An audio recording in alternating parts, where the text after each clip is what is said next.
जहां तक सवाल इस बात का है कि मंडल कमीशन अपने मकसद में किस हद तक कामयाब रहा, मेरा मानना है कि मंडल कमीशन की रिपोर्ट की 40 अनुशंसाओं में से केवल 2 अनुशंसाएं लागू हुई हैं। सरकारी शिक्षण संस्थानों में आरक्षण ओबीसी को और सरकारी नौकरियों में आरक्षण। लेकिन मंडल कमीशन की अनुशंसाएं इस कदर व्यापक हैं कि वो इस देश का आर्थिक, सामाजिक और लैंगिक न्याय करने का एक मुकम्मल दस्तावेज है। उसमें भूमि सुधार को लेकर के एक पूरा खाका तैयार किया गया है। शिक्षा में आमूलचूल बदलाव के प्रस्ताव रखे गए हैं। आर्थिक सुधार के लिए इतने पैमाने रखे गए हैं कि किस तरह से उद्योगों का विकास किया जाना चाहिए, छोटे उद्योगों, हस्तशिल्प, कुटीर उद्योगों, कृषि का संरक्षण करना होगा और कैसे हम इस देश के बड़े तबके तक आर्थिक रूप से न्याय कर पाएंगे।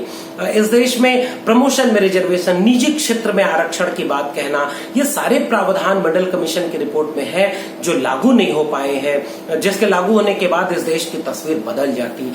जिस हद तक वो लागू हो पाए उसने निश्चित रूप से एक झरोखा तो खोला जिससे इस देश की लगभग आधी आबादी के युवाओं को मौका मिलना शुरू हुआ। मंडल कमीशन की रिपोर्ट में तो कहा गया कि इनकी आबादी 52% है तो इन्हें पूरा 52% आरक्षण दिया जाना चाहिए, लेकिन सुप्रीम कोर्ट की अपर लिमिट के नाते उनको केवल 27% आरक्षण दिया गया। आज ईडब्ल्यूएस आने के बाद हम जानते हैं कि वो अपर लिमिट क्रॉस हो चुकी है, इसलिए शायद इस बात की मांग होनी चाहिए कि जितनी आबादी है उतने युवाओं को जगह इस देश के सत्ता, संसाधन और हिस्सेदारी में मिलना चाहिए। लेकिन 2 अनुशंसाओं के लागू होने के बाद इस देश का चरित्र बदल गया है और आजादी के बाद के सबसे क्रांतिकारी बदलावों के रूप में मैं मंडल कमीशन की रिपोर्ट के लागू होने को देखता हूं, क्योंकि इन्होंने उस जगहों पर दलित आदिवासियों के साथ पिछड़े तबके के युवाओं को भी पहुंचने का मौका दिया। जहां से ये देश चलता है वो तो तमाम तरह के ज्ञान के सत्ता प्रतिष्ठान, राजनीतिक सत्ता प्रतिष्ठान,